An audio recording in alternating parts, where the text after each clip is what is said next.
Dobrý den, dámy a pánové. Vítejte v Českém senátu.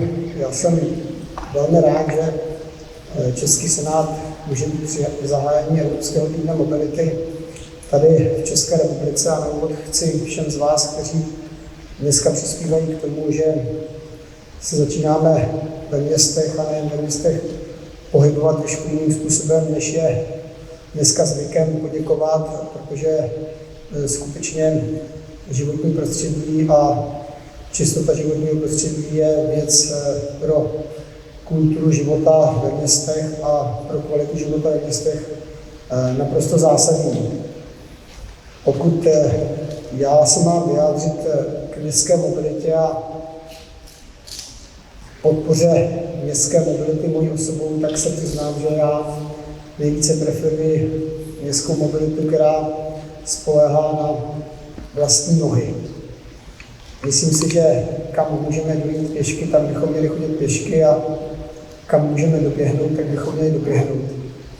A teprve poté, pokud to není možné, tak bychom měli přemýšlet o jiných dopravních prostředcích s tím, že bychom měli upřednostňovat ty ekologické, z níž jako první se samozřejmě nabízí kolo nebo koloběžka, ale samozřejmě je možné potom využívat i prostředky další.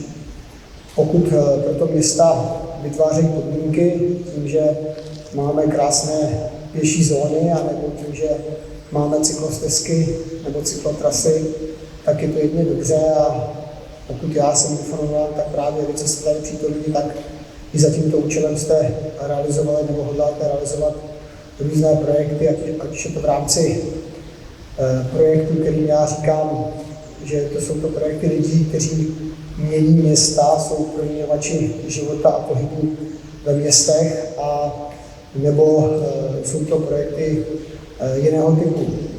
Na závěr toho mého vystoupení už si dovolím jenom dvě poznámky.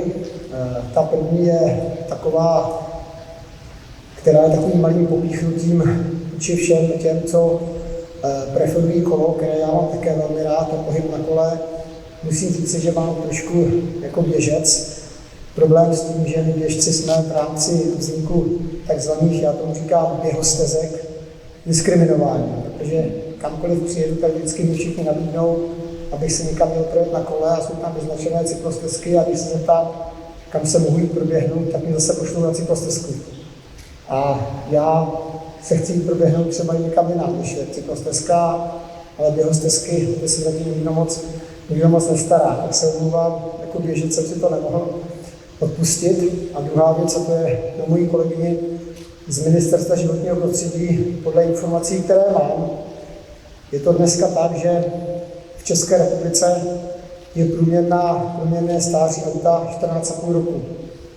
V Německu je průměrné stáří auta 4,5 roku. V případě kontroly emisí a správnosti vypouštění výfukových plynů z našich aut je vadných automobilů v České republice v průměru 2% a v Německu 8%. Já myslím, že nemusím nic dalšího říkat. 4,5 roku průměrné stáří, nevyhovujících aut 8%. 15 let průměrné stáří, nevyhovujících aut 2%. Tady něco nefunguje. Pokud bychom se na to soustředili, možná, když se dívám na Renatu Zajíčkovou, starostku Prahy 5, možná, že bychom množství škodlivých výfukových plynů snížili na polovinu jenom tím způsobem, že bychom se i v případě kontroly emisí dostali na úroveň Německa. Děkuji za pozornost.